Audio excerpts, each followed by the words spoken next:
여러분, 드디어 백설공주에게 죽음을 시작되었는데요. 시작부터 강렬한 변요한님의 연기가 아주 인상 깊었습니다.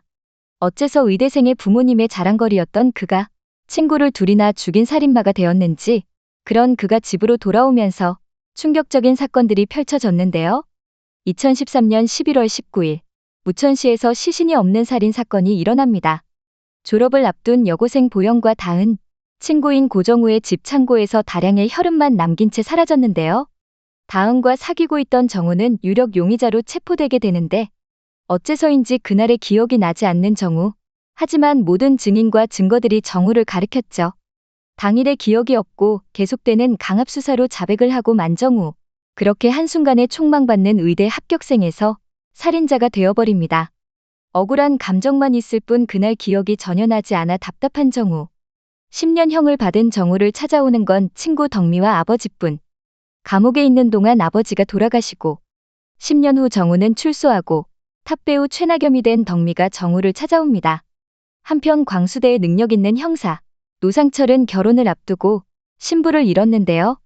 그 이후 범죄자들을 폭력으로 진압하는 노상철, 과잉 진압으로 결국 정우가 있는 무천시로 좌천당하게 되고 정우의 아빠와 친구였던 형구탁, 무천 경찰서장이 되었는데요. 그에게는 현수호라는 자폐를 앓는 아들이 하나 있습니다. 여기서 수호를 좀 집중해서 봐야 할 것 같습니다. 정우는 출소 후 부모님이 운영하던 무천가든을 찾게 되고 그곳에서 다은과 마주쳤던 그날을 회상하는데 다은과 너무도 비슷한 느낌의 하설이 나타나고 정우의 엄마는 무천가든을 정우의 친구 민수 아빠 신추호에게 팔고 그곳에서 직원으로 일하고 있습니다.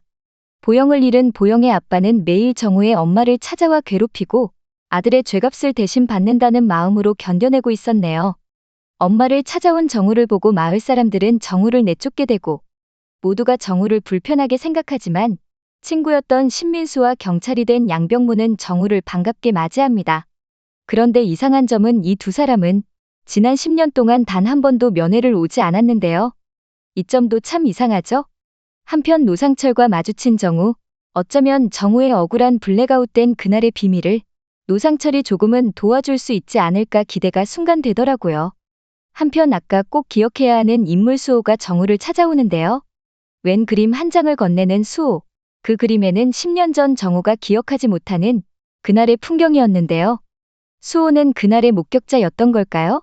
아니면 수호는 자폐이지만 자신이 한 행동을 정우가 한 것처럼 꾸미고 있는 걸까요? 수호는 왜 그런 그림을 정우에게 준 것일까요? 한편 정우의 아침을 챙겨주려던 엄마 정금이가 차량 위로 떨어지는 사고가 발생하고 마는데요. 정우에게 복수하고 싶은 누군가의 짓인 걸까요? 얼굴도 잘생기고 성격도 좋고 공부도 잘하던 정우가 집도 유복한 상태에서 한순간의 블랙아웃으로 인해 모든 걸 잃었는데요. 어째서 정우 주변의 모든 사람들이 하나같이 수상하게 보이는지 모르겠습니다. 형구탁은 정우를 위하는 척하지만 정말로 정우를 위했다면 잠도 재우지 않고 무리하게 조사를 받는 것을 막아줬어야 하는 것 아닌가 싶죠. 그리고 정우의 친구 민수와 병무도 많이 수상한데요. 앞에서는 반갑게 맞이했지만 어딘가 그의 기분을 상하게 하는 말을 하고 10년 동안 단 한 번의 면회조차 오지 않았던 거죠. 정우 엄마의 추락 사건을 조사하러 현장에 출동한 노상철은 사건 현장을 보고 자살이나 사고가 아닌 누군가 그녀를 밀었다고 생각하는데요. 사건 현장 주변에서 우산을 들고 뛰어가던 양응수, 병무는 그 사실을 알고 CCTV를 지우려다 노상철에게 딱 걸리고 맙니다. 한편 자신의 과거 사건을 떠올리려던 정우는 수호와 하설에게 엄마 사고 소식을 듣게 되고 민수는 자신이 잘 돌볼 테니 정우에게 돌아가라고 하지만 민수도 진짜 친구의 모습은 아닌 것 같죠?